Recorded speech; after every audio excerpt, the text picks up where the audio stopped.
दोस्तों, प्रकृति हमेशा से रहस्य से भरी पड़ी है। आज के इस वीडियो में वनस्पति जगत के बारे में बात करूंगा। वनस्पतियों के इस विचित्र संसार में अनेक आश्चर्यजनक अजूबे भरे पड़े हैं। उन्हीं में से एक अजूबा है मांसाहारी पौधा। प्रकृति के संतुलन बनाए रखने के लिए पेड़ पौधे का अधिक योगदान है। इसमें कोई दो राय नहीं कि पेड़ पौधे ताजी हवा, फल फूल देकर हमेशा मानव का कल्याण करते रहे हैं। लेकिन आपने कभी यह सुना है पौधे भी मांसाहारी होते हैं? यह प्रश्न अपने आप में आश्चर्य के लिए, क्योंकि अधिकांश पेड़ पौधे सूर्य के प्रकाश तथा पानी से अपना भोजन स्वयं बना लेते हैं। लेकिन यह भी सत्य है कि कुछ पौधे मांसाहारी मीन्स इंसेक्टिवायरस भी होते हैं।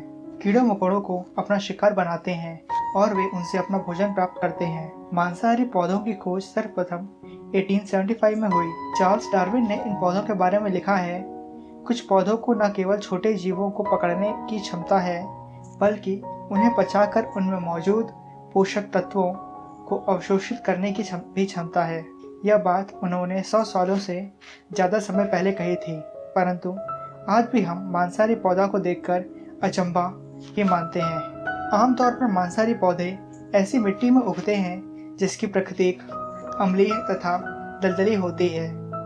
इस तरह की मिट्टी में नाइट्रोजन की मात्रा बहुत कम होती है और इस कमी को पूरा करने के लिए पौधे कीटों को पकड़कर उनके शरीर से नाइट्रोजन प्राप्त करते हैं।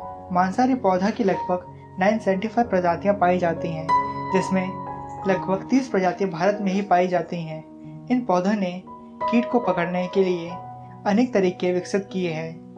पिक्चर प्लांट, यह पौधा मुख्यतः आसाम की खासी पहाड़ी में पाया जाता है। इस पौधे की पत्ती काठ के कलश के रूप में विकसित हो जाती है, जिसके मुंह पर पत्ती का ही ढक्कन होता है। इस कलश में एक प्रकार का मीठा तरल पदार्थ निकलता है, जिससे कीट इसकी ओर आकर्षित होते हैं। इसे खाने के लालच में कीट घाट के अंदर उतरते हैं। कलश की तली में पाचक द्रव्य होता है। कीट कलश में प्रवेश करते ही फिसल कर उस द्रव में डूब कर मर जाते हैं। इसके बाद इसका विघटन होता है और पोषक पदार्थ निकलकर द्रव में आ जाते हैं। इसके बाद पत्ती इसे खींच लेती है। सन ड्यू, यह हमारे देश के अनेक भाग में पाया जाता है।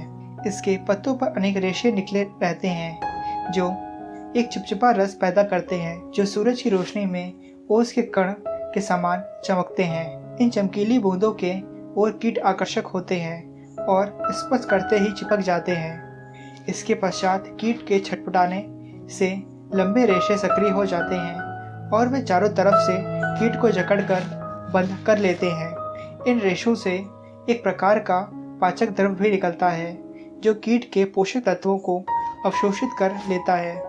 पाचक पूर्ण हो जाने पर पुनः सीधे हो जाते हैं और अगले शिकार की प्रतीक्षा करने लगते हैं।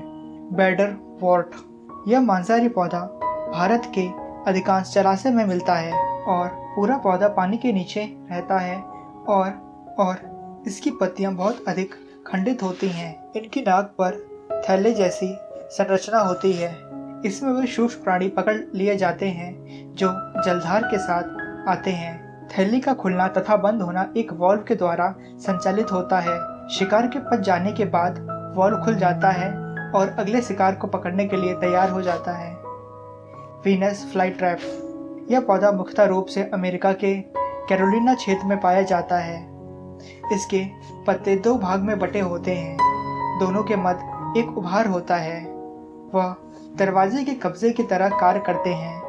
पत्ते के दोनों भाग की सतह पर संवेदनशील बाल जैसे रेशे होते हैं। इनमें से कोई किसी को छू ले तो पत्तों के दोनों भाग तुरंत बंद हो जाते हैं और कीट को अपने भीतर कैद कर लेते हैं।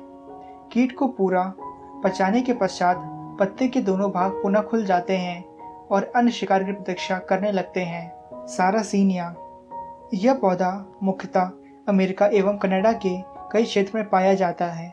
सारासीनिया के घाट कीड़ों को अपनी ओर आकर्षक करते हैं। एक बार कीट इनके अंदर चला जाता है तो उसका बाहर निकल पाना असंभव है और उसके बचने की कोई उम्मीद नहीं होती। पाचक द्रव उस कीट के पदार्थ ग्रहण कर लेते हैं। बटर वॉर्ट्स, इस पौधे के फूल अत्यधिक सुंदर एवं आकर्षक होते हैं। इस पौधे की पत्तियां चिपचिपी एवं ओस के समान द्रव जैसी दिखती हैं, जिससे कीट इनकी ओर खिंचा चला आता है और जैसे ही कीट इन पर बैठता है तो वह चिपक जाता है और किसी भी तरह से दोबारा उड़ नहीं सकता। चिपके हुए कीट का पाचन द्रव कर लेते हैं और उनसे पोषक तत्व मुख्यतः नाइट्रोजन ग्रहण कर ली जाती है। Cobra lily. यह पौधा मुख्यतः उत्तर कैलिफोर्निया एवं अमेरिगोना में पाया जाता है। कोबरा लिली इस पौधे का नाम इसलिए पड़ा क्योंकि इसकी ट्यूबुलर पत्तियां कोबरा के फन के आकार की होती हैं। पत्तियों का ऊपर भाग फूल एवं गुब्बारे के समान होता है। इसी फूल एवं गुब्बारे के नीचे एक छोटा सा रास्ता होता है जहां पर कीट आकर बैठते हैं तो फंस जाते हैं। इस पौधे की एक और विशेषता है कि यह पौधा पाचक एंजाइम नहीं पैदा करता, जबकि उसके स्थान पर बैक्टीरिया एवं प्रोटोजोआ कैद कीट के पोषक तत्व को ग्रहण करने में सहायता करते हैं। इस प्रकार मांसाहारी पौधे का अद्भुत संसार अत्यंत रोचक एवं अनोखा है। यह पौधे इस बात को दर्शाते हैं कि कोई भी विषम परिस्थिति हो, जीव जीवित रहने के लिए कोई न कोई रास्ता ढूंढ ही लेता है। अब मैं आपसे विदा लेता हूँ। अब मैं मिलूंगा आपको अगले वीडियो में। धन्यवाद।